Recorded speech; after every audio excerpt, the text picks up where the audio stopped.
João, capítulo 5, do 1 até o 9. Texto bem conhecido daqueles que têm o costume de vasculhar as escrituras sagradas. João 5, do 1 ao 9. Todos acharam? Quem não achou, diga misericórdia.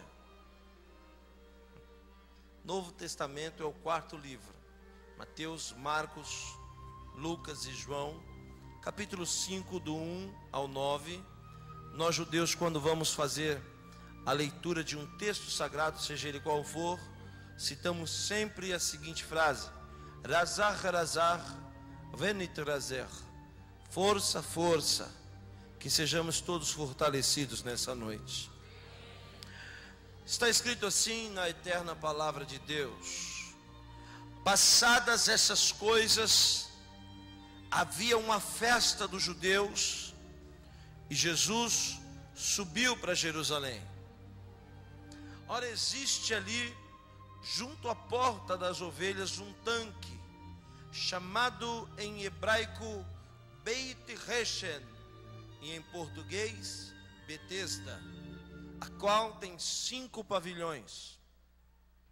Nestes jazia uma multidão de enfermos, cegos, coxos, paralíticos, esperando que se movesse a água, porquanto o anjo descia em certo tempo, agitando-a.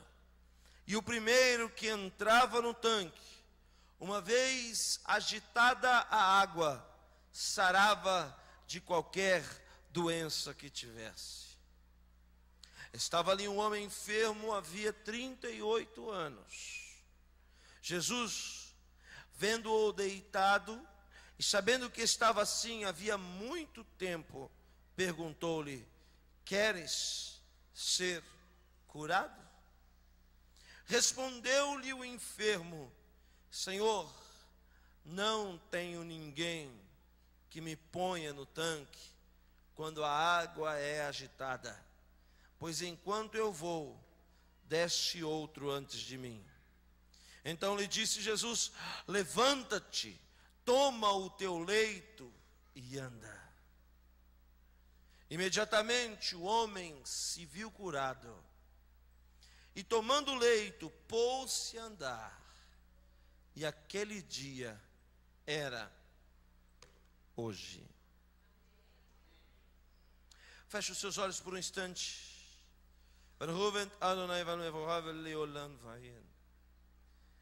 Bendito sejas tu, eterno nosso Deus. A tua palavra dura para todos sempre. Deus, eu não conheço essas pessoas que aqui estão, nem sequer sei o nome delas, mas eu tenho plena convicção que o Senhor conhece cada um desses meus irmãos que estão aqui neste lugar. Deus, não há um a mais e nem um a menos das pessoas que precisam ouvir a tua voz aqui nessa noite. Esta palavra tem um endereço certo. Deus, o Senhor é conhecedor da nossa vida. O Senhor nos conhece mais do que nós nos conhecemos a nós mesmos, porque a tua palavra diz que Deus, cada fio de cabelo da nossa cabeça está contado, e nós nem sequer sabemos quantos fios de cabelos temos nas nossas cabeças. Portanto, Senhor, nessa noite, sonda os nossos corações com a espada cortante da tua palavra, ó Deus, e arrebata a nossa mente, a nossa alma e o espírito até o centro da tua vontade nessa noite. É o que nós te pedimos, em nome de Jesus. Amém e amém. Irmãos, deixa eu só te falar uma coisa antes de você sentar. Não se assuste comigo que eu sou assembleiano, viu, irmãos? Sou meio barulhento, amém? Então quero dizer, só os pentecostais, lavados e remidos no sangue de Jesus, pode sentar na cadeira dando glória a Deus. Só aqueles que são cheios do Espírito Santo sentam dando glória a Deus. Pode sentar agora, sente dando glória a Deus.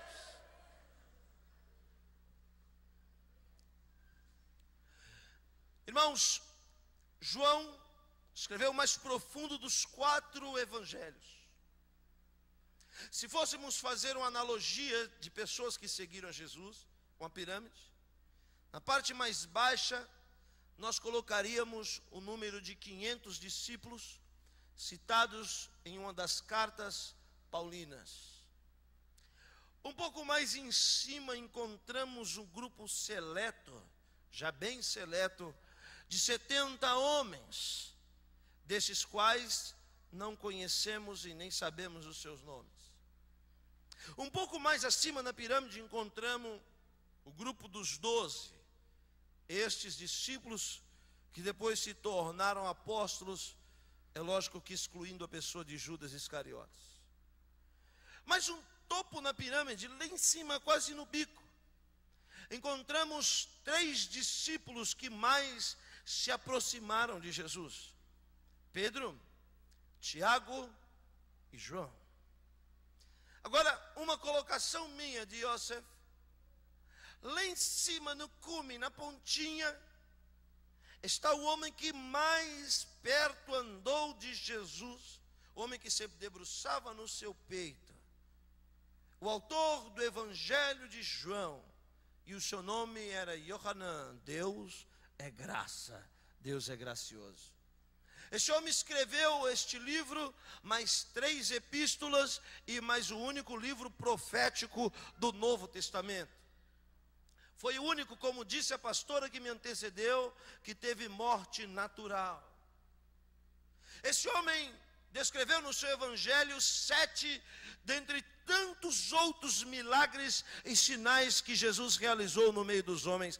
João descreve 7. E o milagre do tanque de Betesda é o 3º milagre descrito no Evangelho de João. A Bíblia diz no capítulo 5 e no versículo 1, por favor, se você puder me ajudar acompanhando o texto sagrado, diz assim: passadas estas coisas, havia uma festa dos judeus lá na cidade de Jerusalém, e Jesus subiu para Jerusalém. Irmãos, existe algo que chama a minha atenção nesse primeiro versículo. Existe algo que mexe com o meu ser nesse primeiro versículo. É algo profético guardado há 2000 anos para o dia de hoje. Aqui no primeiro versículo, João diz: passadas essas coisas. Irmãos, preste bem atenção. Quando eu li isso, eu entendi que o Deus que está aqui neste lugar, o Deus que nós servimos, não é um Deus que está parado no tempo, não é um Deus que está estacionado nos dias, é um Deus que ele vai continuando de vitória em vitória, de glória em glória.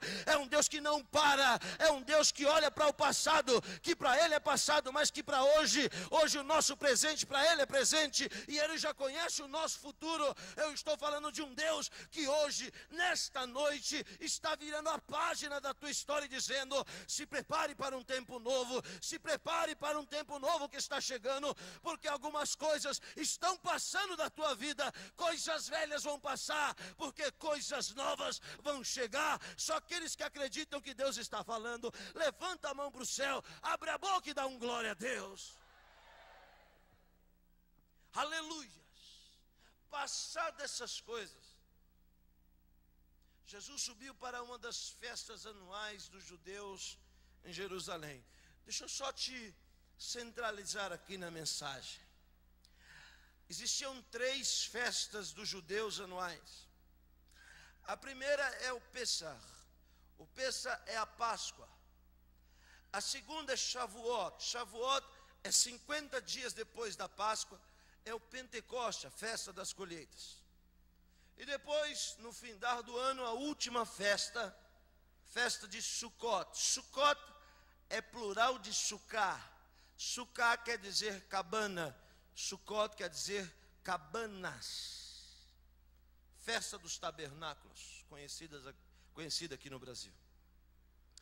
Então, a Bíblia diz que Jesus estava subindo para Jerusalém. Com certeza era uma dessas 3 festas, porque eram as 3 únicas festas que exigiam que os judeus saísse de qualquer lugar da Palestina, de qualquer lugar do Oriente Médio e subisse para Jerusalém. Eram as festas que exigiam a peregrinação, a romaria, a romagem até a cidade sagrada de Jerusalém, porque Deus instituiu um único lugar naqueles dias, nos dias de Jesus, um único lugar onde deveria se adorar ao Deus eterno, um único lugar, um templo único, o templo central, lá no Monte Moriá, dentro das muralhas da cidade sagrada de Jerusalém, estava o templo de Herodes o Grande. Este é o templo dos dias de Jesus. Este foi o maior dos 3 templos já existentes lá em Israel. E aí, nos dias de Jesus, todos os judeus deveriam peregrinar das suas cidades até a cidade sagrada de Jerusalém,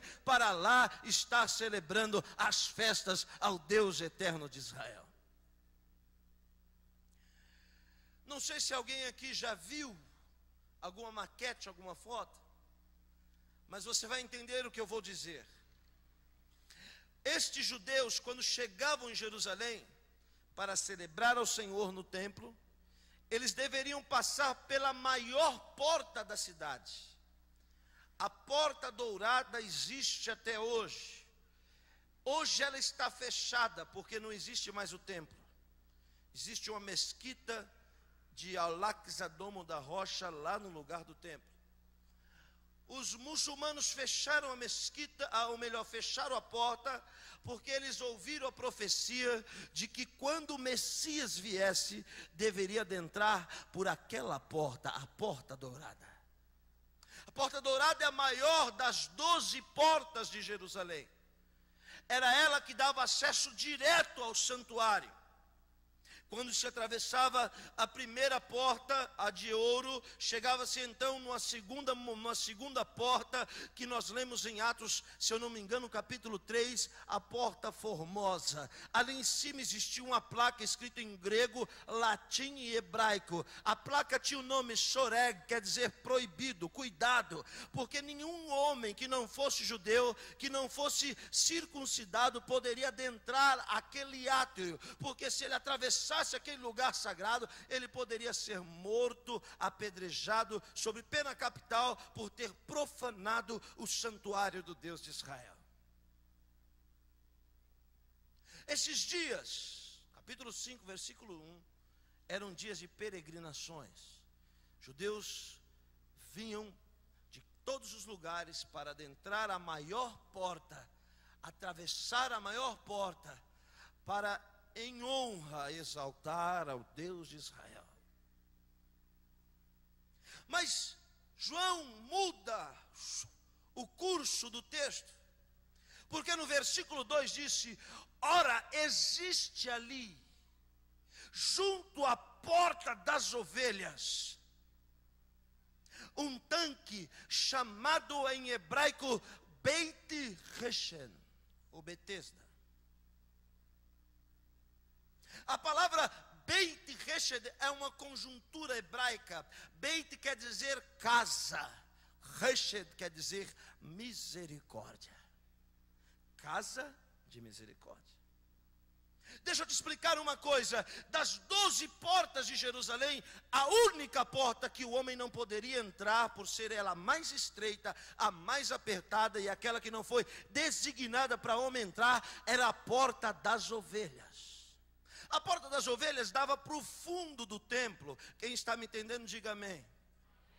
A porta das ovelhas não era a porta da frente grande e suntuosa, mas a porta das ovelhas era a porta de trás, a mais feia, a menor. Por quê? Porque ali entravam as ovelhas que iriam ser sacrificadas em holocausto lá no templo. E antes de serem sacrificadas lá no holocausto, lá no templo, elas passavam por 5 pavilhões de tanque cheio de água, porque elas passavam por um processo de purificação, de lavagem, de exame. O sacerdote examinava para ver se ela poderia ser sacrificada. Então as ovelhas vinham, entravam pela porta dos fundos. A porta das ovelhas eram lavadas naqueles tanques para serem mortas lá no altar de holocausto. Olhe para quem está ao seu lado, pegue o teu dedo indicador, dedo de profeta, e diga para essa pessoa assim: se prepara para a surpresa de Deus na tua vida. Eu estou dizendo, e levanta a mão para receber quem acredita em profecia. Eu estou dizendo que você está esperando que Jesus venha por um lado, mas o meu Senhor está mandando eu lhe dizer, você pensa que Ele vai vir por um lado, Ele vai vir por outro. Se prepara para a surpresa de Deus. Deus está mandando eu lhe dizer, Ele vai entrar por onde ninguém entra. Ele tem um lugar, Ele tem um caminho no meio da tormenta, aonde só Ele pode andar. Ele está entrando na tua história pela porta mais apertada, pelo lugar mais difícil, para que o nome dele seja glorificado. Louvado seja Deus.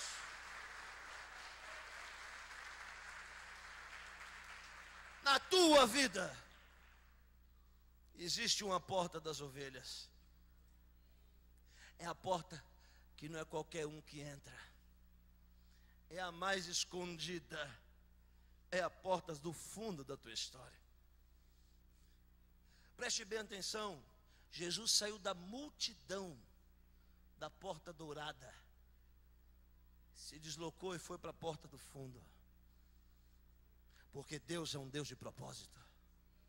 Ei, ouça-me bem, você talvez não está entendendo nada do que está acontecendo na tua vida, mas aquieta-te, fique em paz.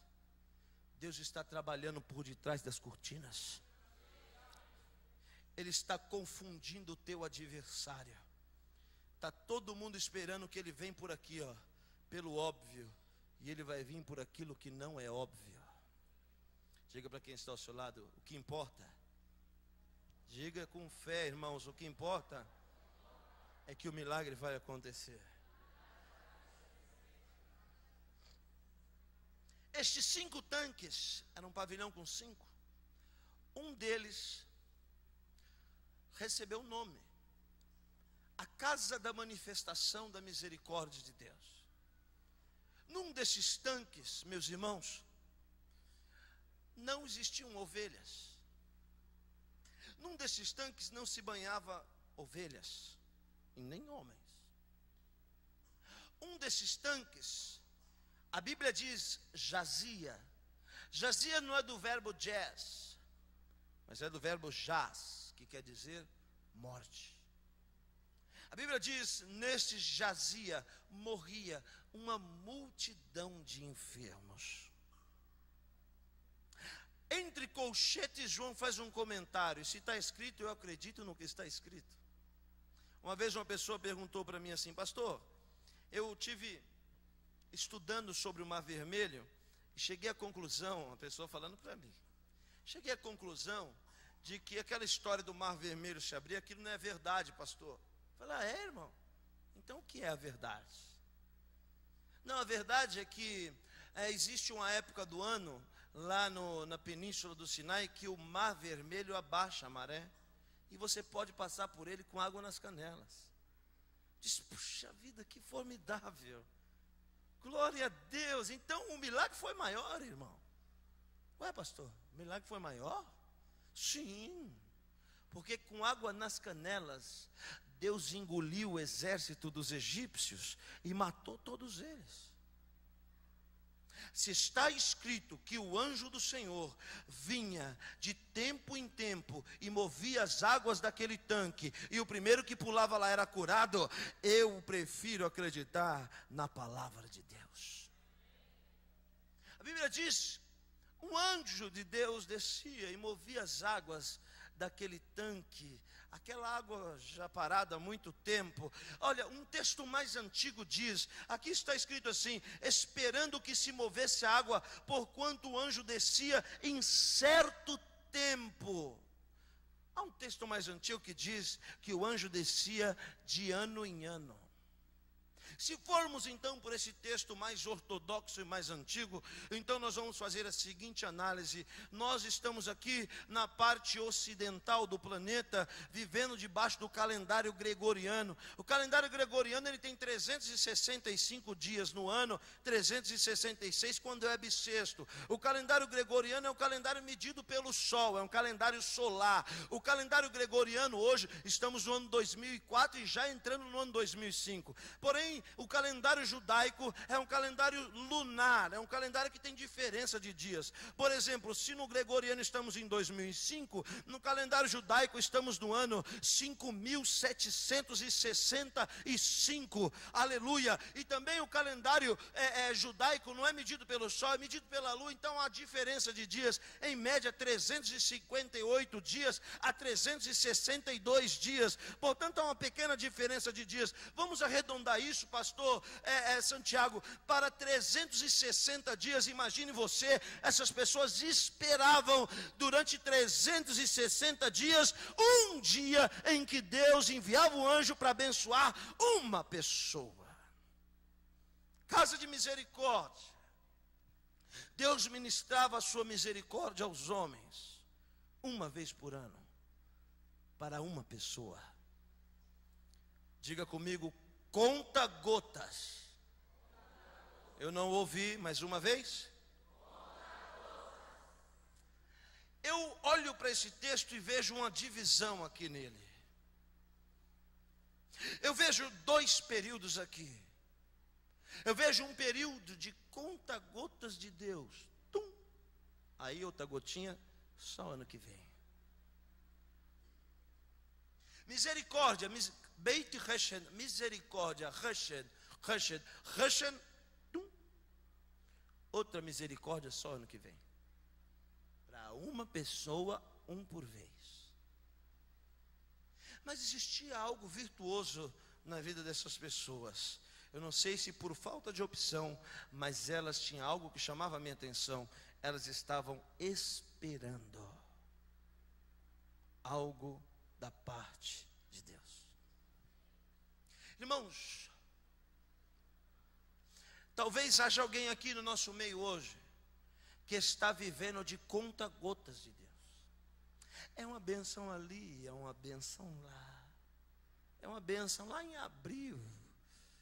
E como disse o pastor que me antecedeu, tem gente que já quer que o ano termine, mas quem tem visão de Josué, sabe que o ano não termina, e ele vai até o último segundo do ano, esperando as bênçãos de Deus. Mas tem gente que é assim, é uma bencinha aqui, uma bencinha lá. E vamos ver, uma migalha aqui, uma migalha lá. Deixa eu te dar dois exemplos de migalha. Uma vez, Jesus está atravessando as terras de Tiro e Sidom. Tiro e Sidom hoje é Líbano, é norte de Israel. Lá no Golã tem Líbano e tem a Síria, não é a Síria, Síria, Tiro e Sidom. Jesus está atravessando Tiro e Sidom. De repente uma mulher se joga nos pés dele e diz a ele assim: mestre, a minha filha está terrivelmente enferma, possessa, endemoniada, por favor, faça alguma coisa. Jesus continua andando.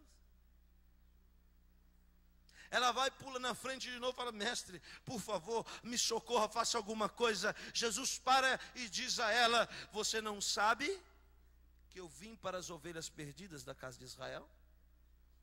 Ele completa categoricamente dizendo: não se tira o pão da boca dos filhos para dar para os cachorros. Se Jesus fizesse isso hoje, eu acho que ele ia ser processado. Aquela mulher tinha fé, ela levanta os olhos e diz: mestre, mas também os cães comem das migalhas que caem da mesa do seu Senhor. Sabe o que ela disse para ele? Senhor, pode ser uma migalha, uma bênção, uma conta-gotas, uma manifestação de misericórdia que muda a história da minha vida. Sabe o que Jesus diz? Jesus para e diz: eu nunca vi fé como essa lá em Israel. Mulher, agora a colocação minha: eu não sou Deus de migalhas. Pode se levantar, pegue o pão completo, vai, porque a tua filha está curada.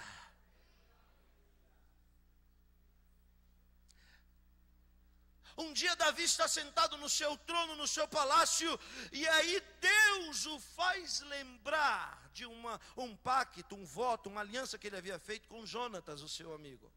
ele se levanta e o Espírito de Deus, Ruach HaKodesh, disse a ele, lembra do pacto, lembra da aliança? Você se esqueceu? Você jurou a Jonatas que haveria de usar de misericórdia com alguém da casa dele?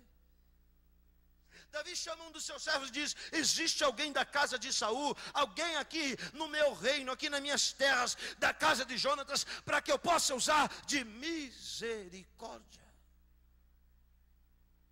Aquele homem diz: existe sim.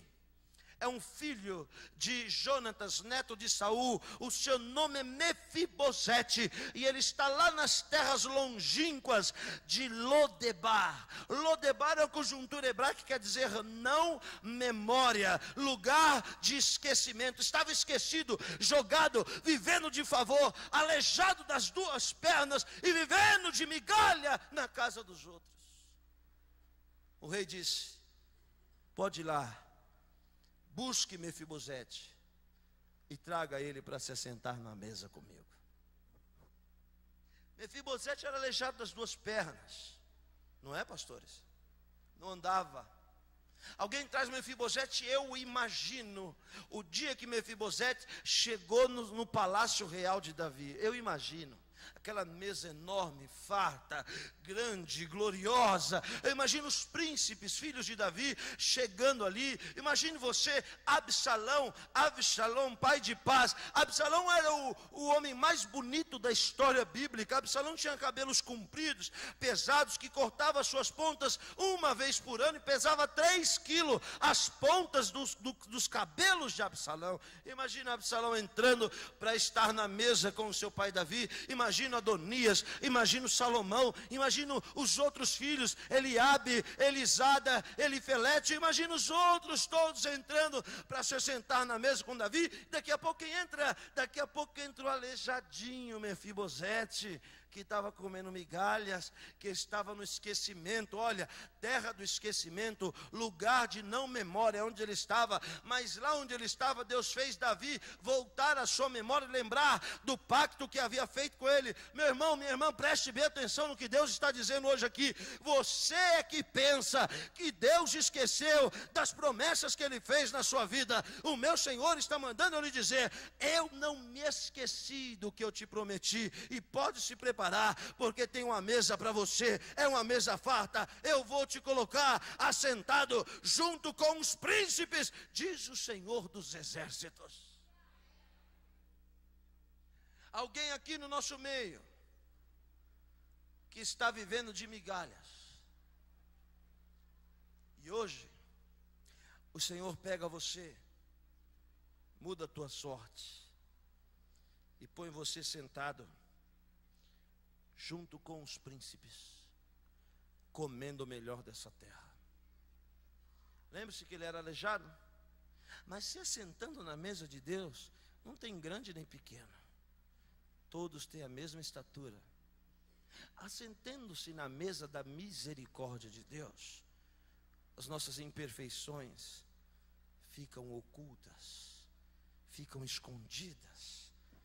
Deus não olha para nós e nos enxerga imperfeições, mas Ele consegue enxergar a sua graça, a sua misericórdia, que nos torna perfeitos como Ele. A Bíblia diz que havia ali um homem, é isso? Estava ali um homem enfermo. Ouça-me, um homem doente, aleijado, há 38 anos. Eu não estou falando de 38 meses. A Bíblia não fala de 38 semanas, nem 38 dias e muito menos 38 horas. A Bíblia está falando de uma luta, de uma prova, de uma dor, de uma angústia, de um abandono de 38 anos. Sabe quantos anos Jesus tinha aqui? 32. O ministério de Jesus é dividido em 3 partes: o ano da inauguração, o ano da popularidade e o ano da oposição. Aqui é o ano da popularidade, 32 anos. Isso quer dizer que 6 anos antes de Jesus nascer, esse homem já estava lá. Imagine você, Deus está dando as últimas instruções para Jesus no céu. Isso é colocação minha. O que ele deveria fazer na terra. E 6 anos o homem já estava lá. Jesus nasce na cidade de Belém. Na verdade, os seus pais eram de Nazaré. E por causa de um censo de Quirino, um dos líderes regionais do Império Romano naqueles dias, eles tiveram que peregrinar. E por isso chegou o dia de Maria dar à luz e pararam na pequena cidade de Beit-Halem, Belém. Beit-Halem quer dizer casa do pão, o lugar onde Davi nasceu e aonde o profeta profetizou que da dinastia de Davi viria aquele que haveria de reinar eternamente, que o seu reino jamais teria fim. E a Bíblia diz que ela dá luz ali, na cidade de Belém. E quando ela dá luz na cidade de Belém, aquele homem já estava há 6 anos na beira daquele tanque.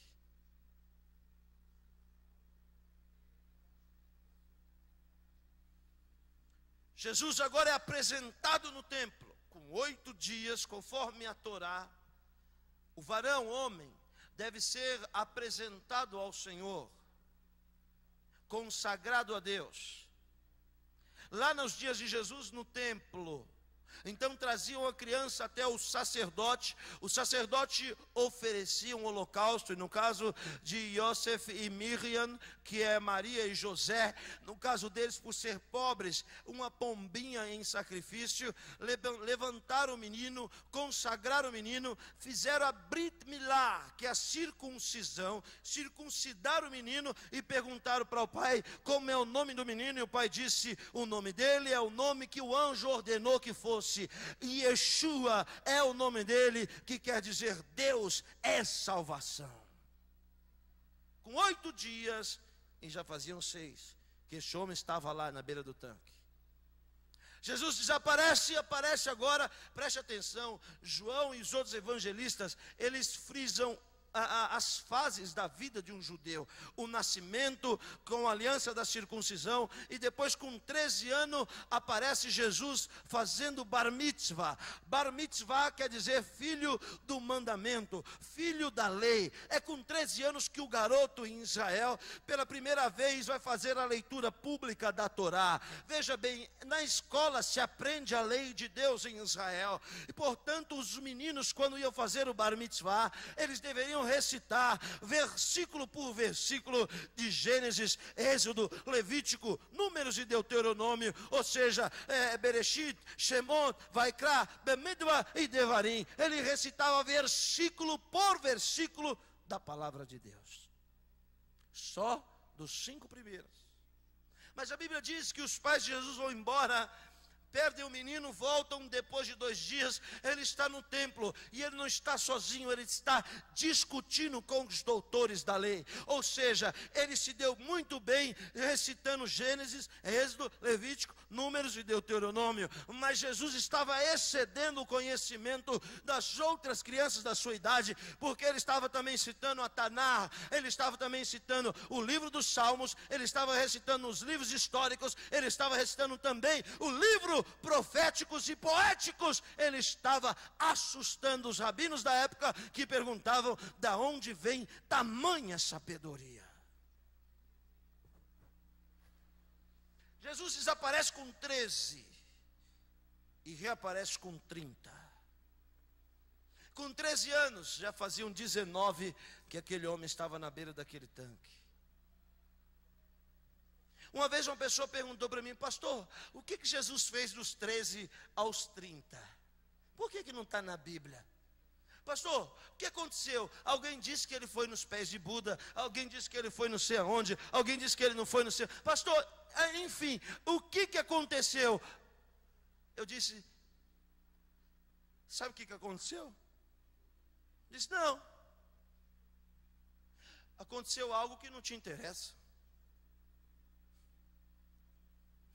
Crente é curioso, né? Quer saber até da vida de Jesus. Se não está escrito, irmão, é porque não nos interessa.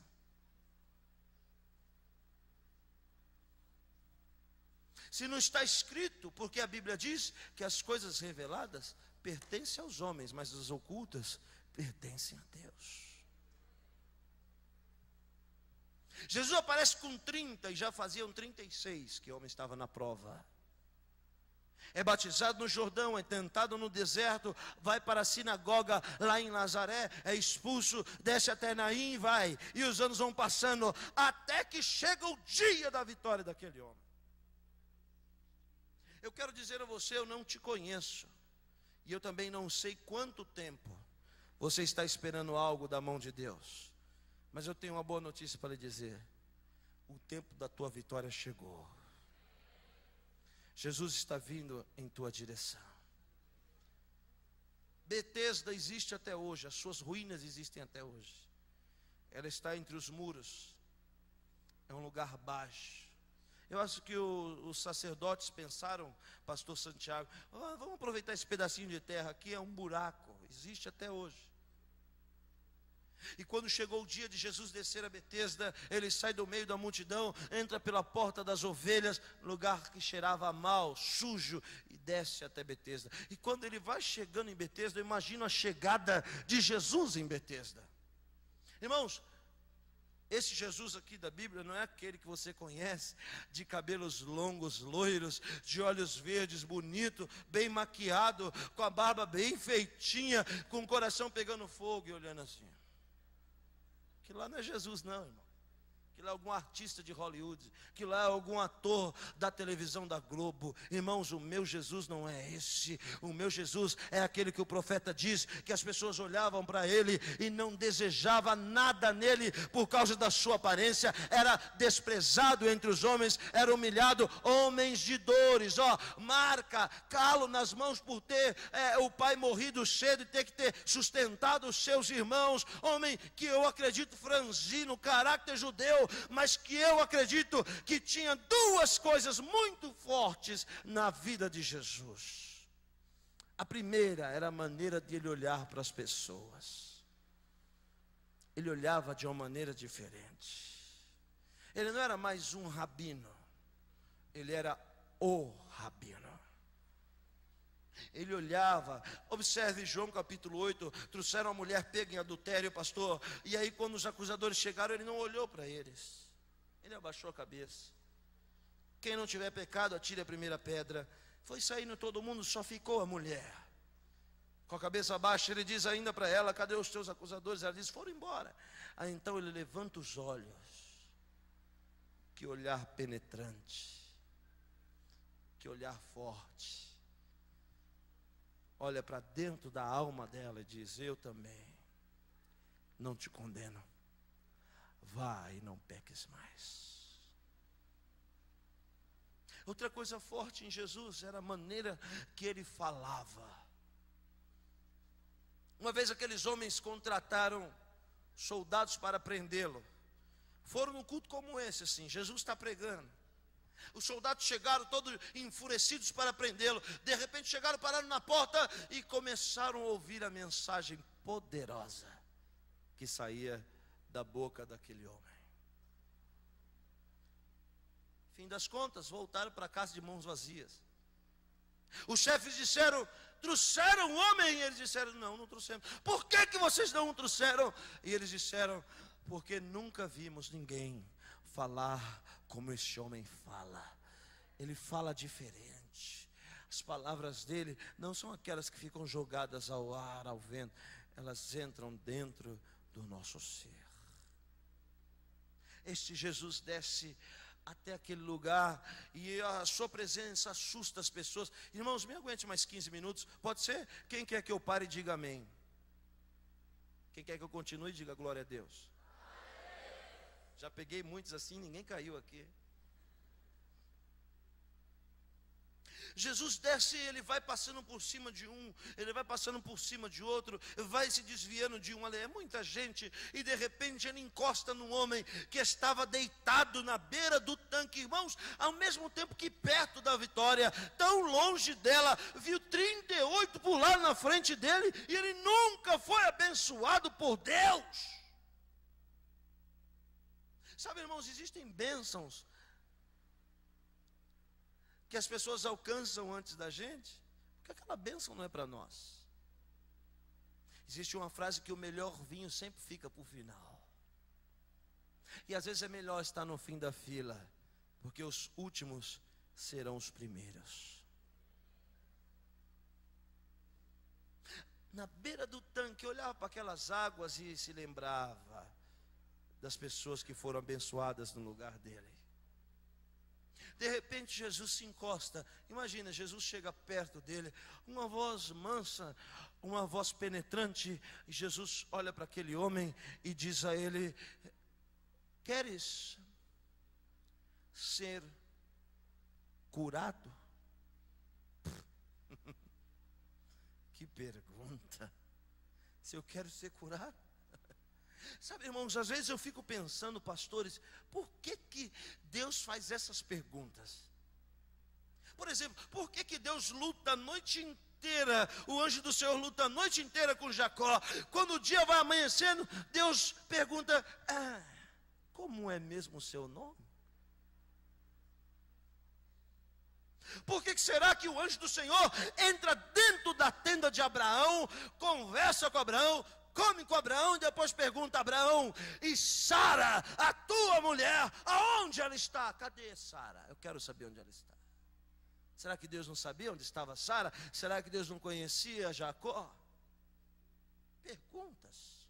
Por que será que Jesus chega diante de um cego e diz a ele: o que queres que eu te faça? Eu queria uma bengala nova com direção hidráulica e ar-condicionado. Eu pergunto, por que Deus faz perguntas tão óbvias como essa? Eu perguntei ao Espírito Santo, ele disse para mim: meu filho, sabe por quê? Preste atenção, olhe para mim. Porque Deus é um Deus de relacionamento. É um Deus que tem filhos, servos e amigos. Deus não fala com parede, Deus não fala com objeto. Deus sabe que o coelho não tem sentimentos, Deus sabe que o cachorro não chora de dor, de sentimento, porque está triste. Deus se relaciona com seres humanos. Por que ele faz uma pergunta tão óbvia dessa? Porque ele quer comunicar-se com você. Jesus chega para ele e diz assim: queres ser curado? E olha só o que esse homem responde. Ele levanta a cabeça, pastora, e solta um grito que estava aqui na garganta há 38 anos. Ele diz: Senhor, eu não tenho ninguém. Desabafou. Estou sozinho aqui na beira desse tanque há 38 anos. Eu não tenho amigos, eu não tenho família, eu não tenho aqui irmãos. E eu acho que ele disse: nem Deus eu tenho mais. Ele jogou para fora aquilo que estava dentro dele. Aquela solidão da beira daquele tanque havia martelado como um conta-gotas que pinga todo dia e enlouquece aquela pessoa. E ele estava ali, e o diabo todo dia, eu acho que se encostava nele e dizia: você está só, até Deus te abandonou.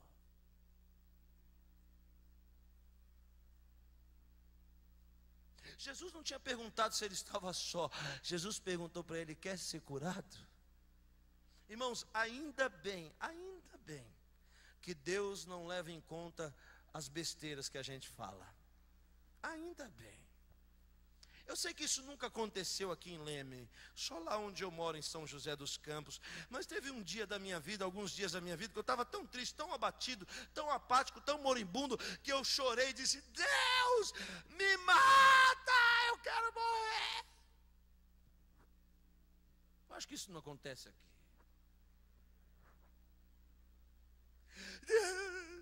Eu quero morrer. Ainda bem que Deus não ouviu a minha besteira, senão eu não estava pregando aqui hoje. Ainda bem que Deus não dá ouvido a algumas besteiras que você tem falado. Como ele disse para aquele homem: quer ser curado? Ele falou outra coisa. Eu penso, Jesus falou: vou logo direto ao assunto. Homem, eu te ordeno, levanta, toma o teu leito e anda. Eu fiquei perguntando, pastores, ouvintes da palavra de Deus, por que Jesus mandou ele pegar aquele leito? Cheguei à seguinte conclusão: primeiro, porque se ele deixasse o leito ali, ia vir outro e deitar naquele lugar.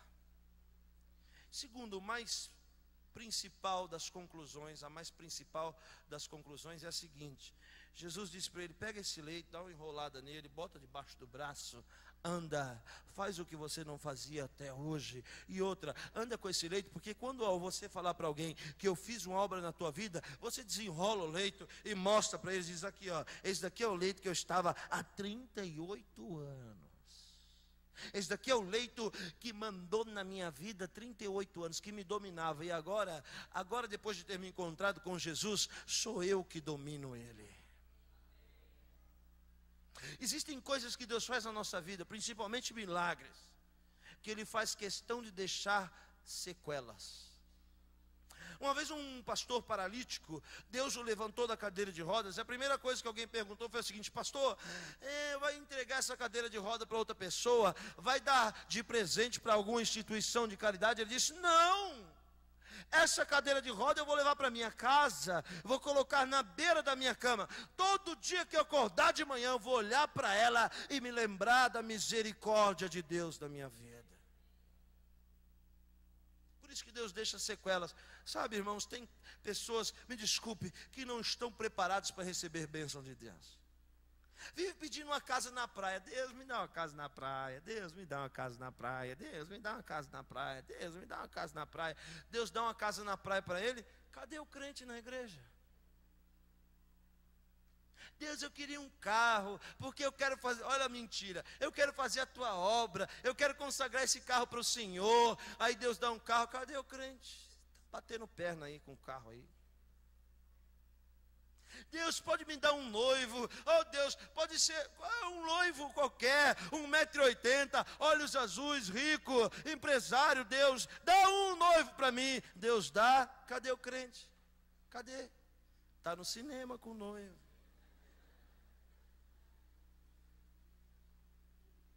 Por isso que Deus, quando faz o milagre, Ele deixa um espinho na carne, para quando a gente criar asa para sair voando, o espinho latejar. Aí o espinho lateja, a gente fala: opa, deixa eu ir devagar. Ele olha para a cadeira de rodas e fala: eu vou ter que ir devagar, porque senão eu posso voltar para lá. Sabe o que eu estou dizendo? Eu estou preparando o seu coração para o inesperado, extraordinário de Deus na tua vida. Esteja preparado para receber aquilo que Deus vai realizar na tua vida.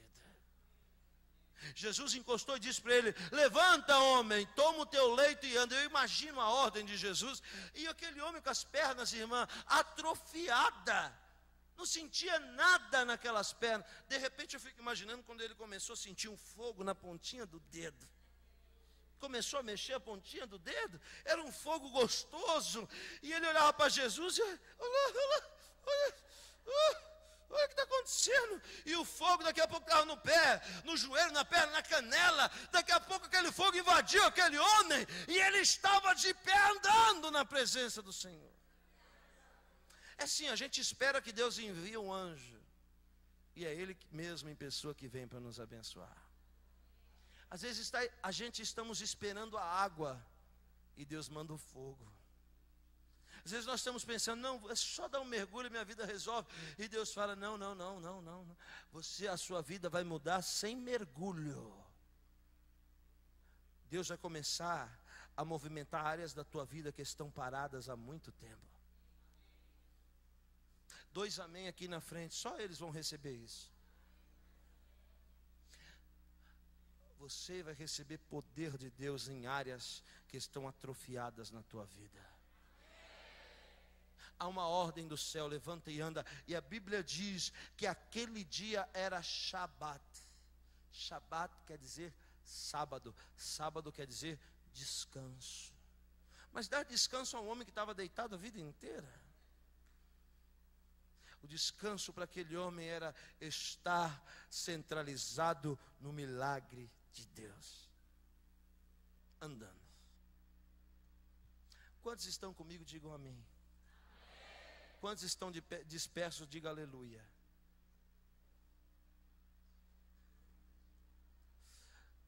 Pastor, eu posso fazer um ato profético aqui nessa igreja? Quantos de vocês já viram um judeu pregar? Um judeu pregando, já viram? Um judeu bonito como eu, já viram?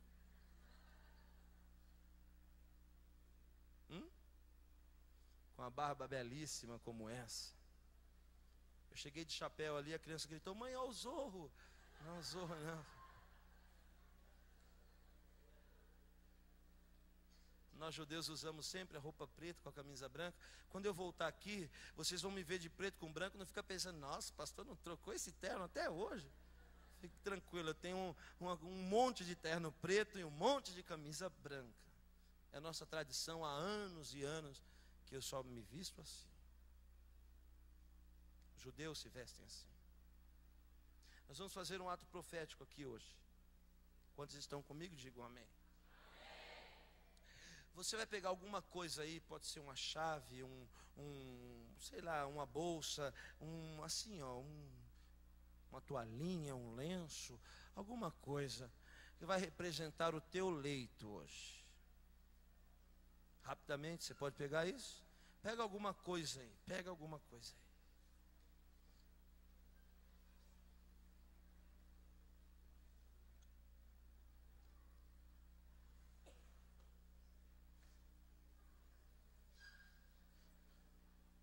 Eu acho que tem alguns crentes que ainda não jantaram. Estão lentos. Quantos acreditam que Deus está falando com você hoje? 3 amém. Quantos aqui acreditam, têm convicção de quem está falando com você não é esse homem belo, formoso, de corpo escultural, com a barba belíssima, que é Deus que está falando com você? Quantos têm certeza disso? A Bíblia diz que Jesus chegou no tanque, em um poço, lá nas terras de Sicar. Tinha uma mulher colhendo água lá. Eu começo a conversar com ela, bate papo, vai e vem. Daqui a pouco Jesus chegou num ponto que mexe comigo, pastora. Ele disse para aquela mulher a seguinte frase: ah, se tu soubesses quem te fala. Jesus estava dizendo: você está perdendo uma grande oportunidade, porque você não sabe quem está falando com você. E às vezes é assim, a gente acha que a pastora Laura é que está falando, que o pastor Santiago é que está pregando. Perdemos oportunidades na nossa vida. Hoje você vai saber quem está falando contigo. Quem está falando contigo é o Deus que está te buscando nesse tanque de Betesda. É o Deus que conhece a tua dor. É o Deus que tem visto a tua aflição, o teu lamento. É o Deus que tem visto que você realmente não tem ninguém para estender a mão para te ajudar. É o Deus que parece que está demorando, mas não está não, Ele está chegando no momento certo. E eu imagino quando aquele homem saiu dali, de mãos dadas com Jesus, dizendo: pessoal, estou indo embora, olha aí, eu era paralítico, todos aqui me conhecem, e eu estou indo embora. E as pessoas olhavam e falavam: nossa, como sua roupa secou rápido. Ele disse: não, negativo, não tem roupa molhada aqui não, eu estou sequinho. Em vez de água eu recebi foi fogo, em vez de anjo foi o próprio Deus que desceu do céu para me abençoar. Eu não preciso de migalha não, eu estou recebendo a plenitude de Deus na minha vida.